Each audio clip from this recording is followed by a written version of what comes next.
Welcome back, Alpha Hunters. The markets are closed for the week of May the 17th, and we saw a pretty good bullish week this week, so let's go through it.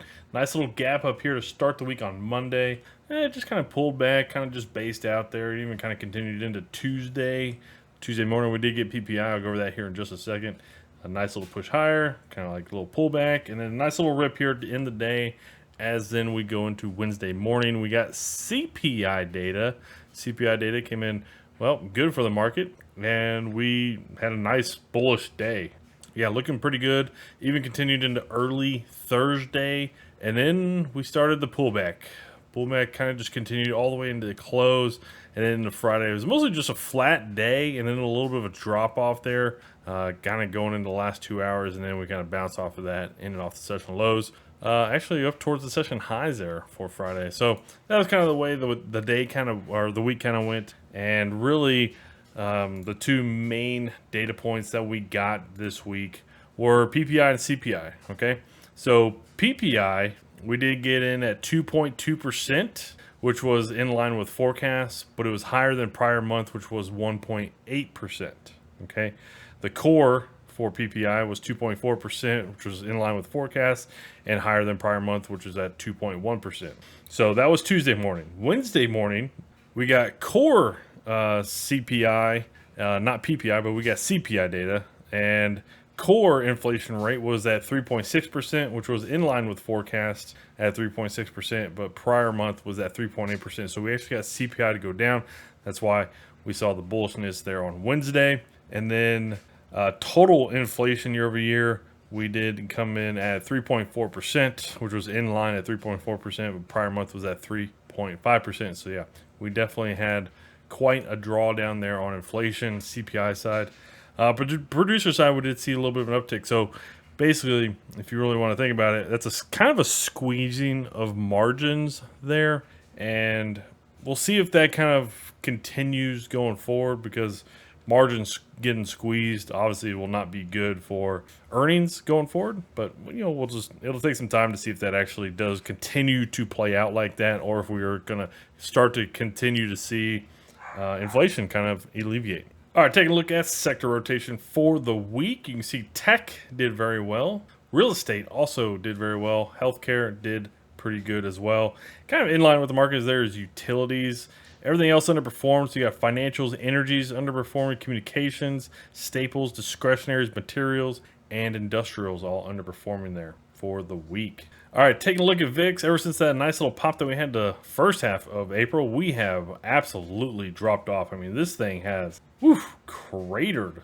We are basically back down roughly to the lows that we put in around mid-December. So yeah, I mean, we have dropped off there on the volatility. Which has been rather interesting that we have dropped off that steadily, or that rapidly, really. And the DXY, all right, the dollar index. So dollar and yield has been a little bit of time here. So we saw some pretty good movements here. Wednesday, dollar broke down. Nice, solid lower close. And we closed below the lower wick from May the 3rd, and we definitely broke down these two highs that we had. So DXY, dollar not looking all that great right here. Obviously, pretty good breakdown. Definitely getting below some moving averages. If we turn on the long terms, that's kind of where we're sitting right here, is 100, 200, like right on top of them. So we'll see what happens, obviously, but it will be an interesting spot because, I mean, with inflation coming down, if dollar drops off, DXY drops off, well, I mean, that's how commodities are priced. They're priced in dollars. So if the dollar index drops off, well, commodities should go higher. That means we have inflation. And I don't know, are we like kind of in one of those period of times where we might be bouncing them back and forth, where dollar drops off, commodity prices go higher, we have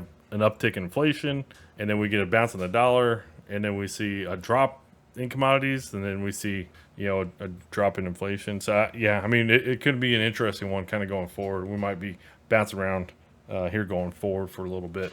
All right, taking a look at GLD Gold Trust. Not much else to say, really. We are looking pretty bullish. This is the highest close it's had. So not the highest price, right? All the way back to April 12th. But we definitely had a nice base. This looks pretty good. We could be making a pretty good move here as we break and make new all-time highs. Probably coming up this next week, especially if the dollar keeps dropping off. 10-year yields. Well, 10-year yields. This also broke down kind of like the DXY. The spot it came right to, though, is these two high points. So that is where it bounced. Also bounced right off that 100. Kind of makes sense that it bounces there, I guess. Going to be a pretty good support level.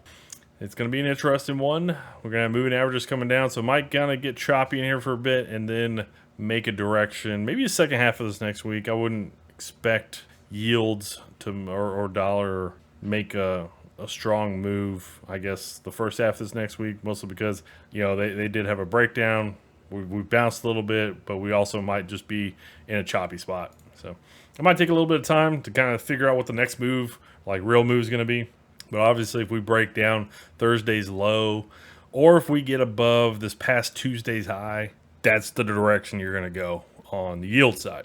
10-2 inversion, steady breakdown all week until we get to Thursday. Nice little breakdown there. Coming back down to these lows, looks kind of like an interesting one. Other than that, nothing too much kind of going on there, just still kind of consolidating. It kind of looks like it wants to roll over even lower. HYG, high yield corporate bonds, well, came back up to this level, and this is kind of where it rejected, obviously, Wednesday, Thursday morning. So, yeah, it's bonds and yields are in an interesting spot, and it might be just be patient, I guess. Just be patient would be the one thing I would say. The LQD, kind of the same thing. We've had a pretty strong move up to this downtrending line. That's kind of where we rejected. Obviously, we're going to have moving averages below it to kind of support. So if yields bounce, then obviously we'll roll back down on bond prices. But, you know, if yields break down, if they get pushed down by the moving averages and then the bonds get pushed up by their moving averages, then obviously, yeah, I mean, we'll see bond prices go higher. Yields will probably most likely be dropping at that point in time. So it's going to be an interesting one. We've seen pretty good bullish move here on bonds the first half of May. And same kind of deal here for the TLT. The thing about the TLT is this week, we did come up right into these previous lows that we were holding for the beginning of the year that we broke down at the beginning of April. So we kind of bounced and hit right into the bottom side of those. And then it's also where the upper end of this downward channel is. So that's kind of just where if yields do bounce, especially that 10-year, right? If we take a look at that 10-year, if the yields do bounce off this level and we go higher, I mean, that's all that was a breakout here on yields. It was a pullback to the previous highs. We just pulled back and just checked that, and then now we're off to the races. Same kind of deal there for the TLT, right? We had this pretty good support level. We broke that down. We bounced. We retested into that area, also in the upper end of that channel, and maybe we break back down. Either way, you're probably picking some of the more recent highs and lows. So obviously like Thursday high here on the TLT. Maybe this low back here from May 9th on the TLT. Like we break either one of those, that's the direction you're probably just going. Other than that, just be patient. You know, you don't have to rush into this. Expect some choppiness. All right, take a look here at the RSP for the week. Not a bad week here on the RSP, really. We did get clearly back up over the previous all-time high, going back to like 2022, the beginning of 2022, late 2021. So yeah, I mean, we're making our way back up. I would imagine we probably do continue a little bit of a pullback, a little bit, maybe the beginning part of this next week, and that'd probably be the theme I'm going to say with like all 5 of these.